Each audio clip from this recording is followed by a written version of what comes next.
Students, आज हम पढ़ रहे हैं क्लास 8th की मैथ्स, जिसमें हमारी एक्सरसाइज है 1.3 पार्ट 1।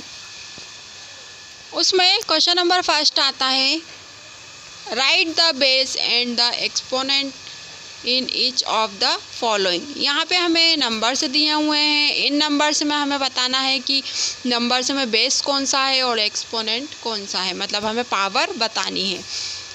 तो यहाँ पे हम देख सकते हैं कि 0 ब्रैकेट में लिखा हुआ है, इसकी पावर क्या दी है, 4 दी है। तो यहाँ पे हम क्या लिखेंगे, बेस इज इक्वल टू क्या है, बेस इज इक्वल टू 0 और एक्सपोनेंट क्या है 4। अब सेकंड वाले में 4 और -6, 4 की पावर क्या है -6, तो 4 क्या है, बेस है। तो हमें यहाँ पे आंसर में लिखना है बेस इज इक्वल टू 4 और एक्सपोनेंट इज इक्वल टू -6। उसी तरह से माइनस पूरे में लगा हुआ है, तो हमारा माइनस का नंबर क्या है 8/9 और उसका होल हमारी जो पावर है वो क्या है -7। तो यहाँ पे पावर हमारी -7 है, तो एक्सपोनेंट क्या हुआ -7 और बेस हमारा क्या हुआ -8/9। उसी तरह से अगला है -2 की पावर 6, तो पावर क्या हुई हमारी एक्सपोनेंट और बेस क्या हुआ -2। तो इस तरह से 2/6 की होल पावर है -6, तो -6 क्या हुआ एक्सपोनेंट और बेस क्या हुआ हमारा 2.6। तो क्वेश्चन नंबर फर्स्ट में हमें सिर्फ नंबर्स में यही बताना है कि बेस कौन सा है। नीचे आपको F, G और H 3 दिए हुए हैं, तो ये आप अपनी कॉपी में HW कॉपी में करिएगा और जो मैंने कराया है वो CW कॉपी में करके कंप्लीट करना है। वैसे ही हमारा क्वेश्चन नंबर 2 आता है, राइट द एक्सपोनेंट फॉर्म। अब यहाँ पे हमें नंबर्स दिए हुए हैं, नंबर्स हमें कैसे दिए हुए हैं, इनटू में दिए हुए हैं। तो हमें इस इनटू वाले फॉर्म में जो दिए हुए हैं तो उसे हमें किस रूप में लिखना है, इनकी पावर बताना है। तो हम पावर एक्सपोनेंट कैसे बताएंगे, 2 है तो हम 2 लिख देंगे। अब 2 कितने टाइम से काउंट करो, 1 2 3 4 5 टाइम है, तो 2 की पावर क्या लग जाएगी 5, तो 2 की पावर 5। बस यही आपका आंसर है। सेकंड आता है √3, तो √3 है तो हम √3 लिख देंगे, लेकिन √3 कितना टाइम से 1 2 3 4 और इसमें रूट है इसलिए हम ब्रैकेट लगा देंगे, तो √3 ब्रैकेट में लिखेंगे और पावर क्या लगाएंगे 4। थर्ड आता है 1/4, तो 1/4 कितने टाइम से 1 2 3, अब 1/4 है इसलिए हम क्या करेंगे ब्रैकेट लगा देंगे और उसकी पावर क्या लिखेंगे 3 लिखेंगे। 16/81, तो 16/81 वही हम ब्रैकेट लगाएंगे। अब 16/81 इसे हम डिवाइड करके छोटा कर सकते हैं, तो 4 की टेबल में क्या होगा 4 4 ज़ा 16 और 9 की टेबल में 9 2 ज़ा 81। तो 16 को हम क्या लिख सकते हैं 4 और 81 को क्या लिख सकते हैं 9, तो इसकी होल पावर क्या हो गई 2। मतलब अगर हम इसे इस तरह से लिखते हैं 4/9 इंटू 4/9, तो इज इक्वल टू देखो क्या निकल कर आता है 4 4 ज़ा 16 और 9 9 ज़ा 81, ये आ गया एक जैसा।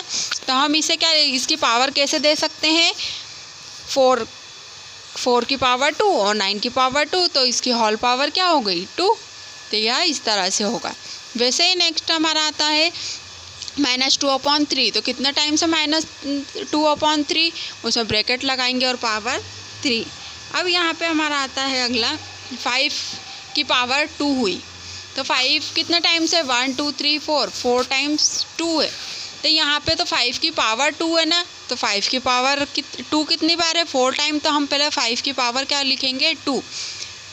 अब इसका पूरे का होल स्क्वायर आएगा और फिर 5 की पावर 2, तो मतलब 5 स्क्वायर है, तो 5 स्क्वायर 4 टाइम है, तो 5 स्क्वायर फिर 4 टाइम लिखने के लिए हमें क्या लगाना पड़ेगा ब्रैकेट लगाना पड़ेगा और उसकी पावर 4 देना पड़ेगी।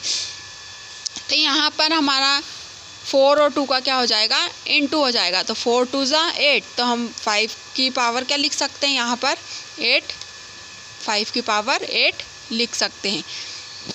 तो कैसे लिखेंगे हम यहाँ पे, पहले तो 5 स्क्वायर, तो 5 स्क्वायर हमारा 4 टाइम है, तो हमने लिखा 5 स्क्वायर कितना टाइम से, ब्रैकेट लगाकर 4 टाइम्स इज इक्वल टू, तो यहाँ पे हमारी पावर्स क्या होंगी, इनटू हो जाएंगी। तो 4 2 ज़ा 8, तो 5 की पावर क्या हो जाएगी, यहाँ पे 8 हो जाएगी। वैसे ही हमें क्वेश्चन नंबर 3 दिया हुआ है, simplify the following and express the answer in exponential form. तो यहाँ पे हमें नंबर्स दिए हुए हैं, ये डिवाइड में दिए हैं। जैसे कि यहाँ पे हमारा इनटू था, तो इनटू में हमारी पावर्स क्या होती हैं, प्लस हो जाती है। क्या होती है, पावर्स प्लस होती है। और डिवाइड रहता है तो डिवाइड में क्या हो जाती हैं, माइनस होती हैं। तो वह किस तरह से होती है, देखिए। जैसे क्वेश्चन नंबर 3 में फर्स्ट आपका आता है 2 की पावर 17 दी है और डिवाइड लगा हुआ है, और 2 की पावर क्या है, 13 है। तो यहाँ पे हमारा बेस क्या है, बेस तो एक ही है 2, लेकिन 1 की पावर 17 है और 1 की पावर क्या है, 13 है। तो यहाँ पे हमें अभी बताया मैंने कि जो हमारे डिवाइड होगा तो डिवाइड में पावर क्या होगी, माइनस हो जाएगी। तो यहाँ पे हमारा डिवाइड है, तो यहाँ में पावर क्या है, एक में 17 है, 13 है। तो हम 2 एक बार लिखेंगे और 17 में से 13 माइनस हो जाएगा, तो 2 की पावर क्या हो जाएगी, 4 आ जाएगी। वैसे ही सेकंड, अब देखिए सेकंड वाले में आपका आता है इनटू। तो यहाँ पे मल्टीप्लाई का आपका साइन दिया है, तो मल्टीप्लाई में हमारे जो पावर रहती है वो क्या होगी, प्लस हो जाएगी। तो यहाँ पे आप देख सकते हैं हमारा बेस क्या है, 4 4 4। तो हम 4 × 4 × 4 है, तो 1 की पावर -6 है, 1 की पावर 8 है और 1 की -1 है। तो यहाँ पे हम 4 1 टाइम लिखेंगे। अब पावर आप देखिए -6 और +8, तो प्लस माइनस क्या होता है, प्लस माइनस माइनस। तो 8 में से 6 माइनस हुआ तो क्या आया, 2 आया, और 2 - 1 तो क्या बचा, 1। तो हम 4 की पावर 1 नहीं लिख सकते, क्योंकि 4 और अगर 1 भी लिखेंगे तो 1 टाइम ही है, इसलिए आंसर सिर्फ क्या आएगा, 4 आएगा। तो यहाँ पे हमारी पावर्स क्या होंगी, डिवाइड में प्लस हो जाएगी और डिवाइड में क्या होगी, डिवाइड में माइनस होगी और मल्टीप्लाई में प्लस होगी। तो यहाँ पे सारी प्लस हो जाएंगी। लेकिन हमें साइन का ध्यान रखना है, हम भले प्लस कर रहे हैं लेकिन हमारे साइन यहाँ पे प्लस माइनस माइनस होते हैं, तो नंबर तो हमारे माइनस ही होंगे। वैसे ही थर्ड वाला दिया हुआ है, थर्ड, फोर्थ और फिफ्थ, तो मैंने किए हुए हैं। तो इन्हें भी आप अपनी CW कॉपी में लिखिए, समझिए और अच्छे से कीजिए, और अच्छे से समझकर फिर मुझे कॉपी कंप्लीट करके चेक करने के लिए भेजिए।